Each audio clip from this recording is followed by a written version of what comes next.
मध्यंतरानंतर अख्खी मूवीची स्टारकास्ट आम्हाला भेटायला आली, सरप्राईज व्हिजिट द्यायला.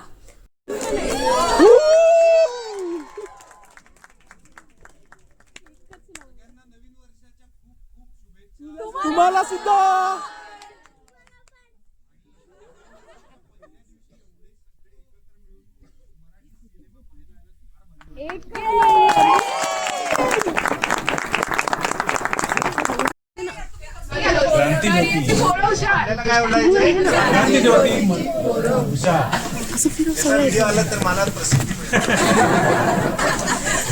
ओके बोला 1 2 3 4 क्रांती ज्योतीचे पोरं हुशार मोरया.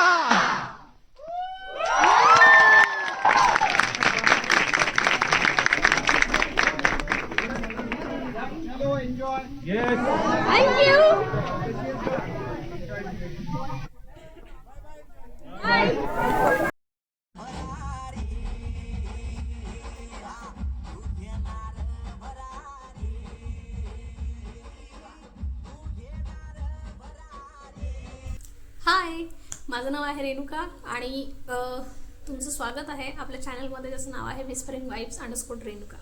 सो आज मी एक मराठी मूवी बघितला ज्याचं नाव आहे क्रांती ज्योती विद्यालय मराठी माध्यम. मराठी कितीही अभिजात होत असली तरी ॲट द सेम टाईम आज मराठी माध्यमांच्या शाळांची जी काही वास्तुस्थिती आहे त्यातला तो विरोधाभास दाखवणारा हा मूवी आहे असं म्हणायला हरकत नाही. ही एक 90 वर्ष जुनी नागाव अलिबाग येथील एका शाळेवरती ही स्टोरी फिरते, जी की एक मराठी शाळा आहे. या स्टोरीमध्ये तिथे ती शाळा पाडून त्या जागी एक मोठं इंटरनॅशनल स्कूल बांधण्याचं प्रयोजन सुरू असतं आणि त्याला थांबवण्यासाठी, ती मराठी शाळा पडण्यापासून वाचवण्यासाठी जे काही प्रयत्न तिथे केले जातात, मग ते मुख्याध्यापकांकडनं असू देत किंवा त्या शाळेच्या माजी विद्यार्थ्यांकडनं असू देत, ते सगळं अतिशय मनोरंजकरित्या, अतिशय ह्युमरस वेमध्ये इथे प्रेझेंट केलं आहे. ॲट द सेम टाईम त्यातनं आपल्याला मेसेज देण्याचा प्रयत्न केला आहे की जर का तुम्ही म्हणजे तुमची मराठी शाळा ही फक्त शाळा नसून ती तुमची ओळख आहे. आपली शाळा कुठली, त्या शाळेने आपल्याला काय दिलं आहे आणि ज्या शाळेने आपल्याला इतकं काय दिलं आहे त्या शाळेसाठी आज आपण काय करतो आहे, ती मराठी शाळा वाचवण्यासाठी आपण काय करतो आहे, हे सगळे प्रश्न तुम्हाला तो मूवी बघून पडतात. ऑल इन वन पॅकेज जे असतं ते हेमंत ढोमेच्या मूवीमध्ये आजकाल बघायला मिळतं आहे आणि मला खूप छान वाटलं हे बघून की आपल्या मराठी इंडस्ट्रीमध्ये असं कोणीतरी आहे ज्याच्याकडे आपण आपण बघू शकतो उद्यासाठी, की तो असे इतके छान छान वेगळे युनिक विषय आजच्या युवा पिढीला कन्सिडर करून घेतोय आणि त्याच्यावरती मूवी बनवतोय. आणि म्हणूनच की काय ते चालतायत, कारण त्याला हेमंत ढोमेला आजच्या यूथची एक नर्व सापडली आहे.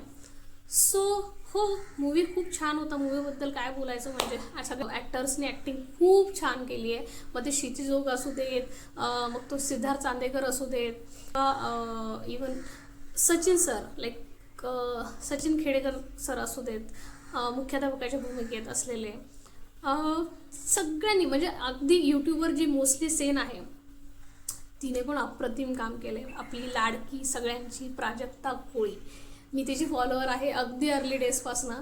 मूवी सुरू असताना मध्यंतरानंतर अख्खी मूवीची स्टारकास्ट आम्हाला भेटायला आली, सरप्राईज व्हिजिट द्यायला.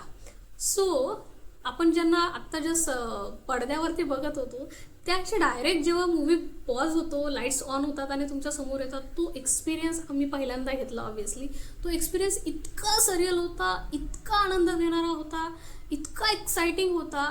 एक वेगळीच ऊर्जा तिथे थिएटरमध्ये जाणवत होती. सगळे लोक टाळ्या शिट्ट्या सगळे लोक ओरडत होती, त्यांना अभिनंदन करत होती, त्यांना सांगायचा प्रयत्न करत होते की आम्ही म्हणजे तुम्ही काहीतरी खूप चांगली कलाकृती बनवली आणि ती आमच्यापर्यंत पोचली आहे, आम्ही खूप एन्जॉय करतोय त्या गोष्टीला आणि तुमचे खूप खूप आभार मनापासून की तुम्ही असा इनिशिएटिव्ह घेतला आणि तुम्ही असे विषय हाती घेतलेत आणि त्यावरती तुम्ही मूवी बनवलात आणि हे सगळं सांगायचा कन्वे करायचा प्रयत्न करत होती. तो एकंदरीत जो एक्सपिरियन्स होता तो इतका जास्त सरियल आणि इतका जास्त हॅपनिंग होता की आमचा दिवस बनला. पहिल्यांदा आम्ही फर्स्ट डे फर्स्ट शोला गेलो. तो मूवी खूप चांगला निघाला. त्याची स्टारकास्ट आम्हाला सरप्राईज विजिट द्यायला थिएटरमध्ये आली. हे सगळे एक्सपिरियन्सेस खूप सरियल होते आणि खूप म्हणजे आनंद देणारे होते, एक नवीन ऊर्जा देणारे होते आणि असं वाटलं की खऱ्या अर्थाने आपला पहिला दिवस मस्त इथपर्यंत मस्त स्पेंड झाला आहे. म्हणजे झालं काय माहिती का, हे जे काही समीकरण बनतं स्टारकास्टचं, हेमंत ढोमेच्या पिक्चरचं, त्या स्टारकास्टमध्येच काहीतरी एक जादू आहे. म्हणजे ते बघायला आपल्याला, त्यांना करायला जशी मजा येते तशीच आपल्याला ती बघायला सुद्धा मजा येते. ती मजा पडद्यावरती जाणवते आपल्याला बघताना. ती ऊर्जाच वेगळी आहे त्यांच्यातली, त्या केमिस्ट्रीची जादूच वेगळी आहे बेसिकली. असं काहीतरी एक ग्रुप, अशी काहीतरी एक स्टारकास्ट आपल्या मराठीला लाभली आहे, यातच मन खुश होऊन जातं हे बघून. अमेय वाघला पडद्यावर बघताना जे काय मजा येते, कमाल आहे. म्हणजे मी फॅन आहे या स्टारकास्ट. कंबाईन हे जे काही स्टारकास्ट आहे ना, चांदेकर आणि अमेय वाघची जोडी अप्रतिम. डायरेक्टर म्हणून हेमंत ढोमे, डायरेक्टर रायटर म्हणून हेमंत ढोमे, चांदेकर आणि अमेय वाघ डायरेक्टर ॲक्टरची जोडी म्हणून कमाल.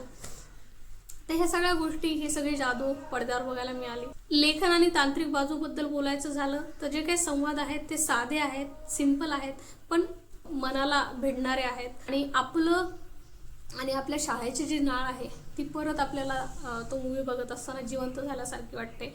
इनफॅक्ट मला हा मूवी बघून मला परत म्हणावंसं वाटतं की मला स्वाभिमान वाटला की मी एक मराठी माध्यमाची विद्यार्थी आहे.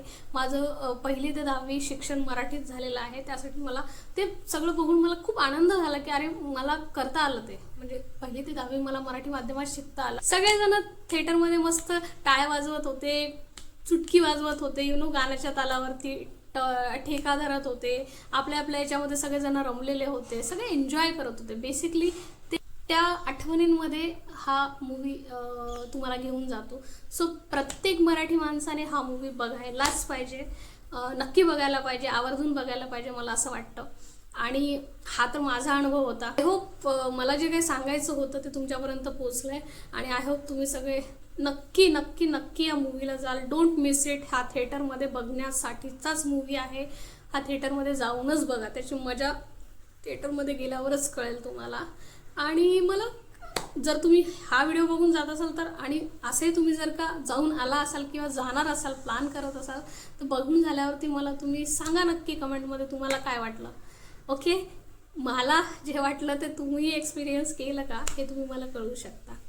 बाकी नवीन वर्षाच्या परत एकदा हार्दिक हार्दिक हार्दिक शुभेच्छा. हे वर्ष तुमच्या सगळ्यांना आरोग्याचं जाव, भरभराटीचं जाव, आनंदाचं जाव, हीच श्रींच्या चरणी प्रार्थना, हीच इच्छा.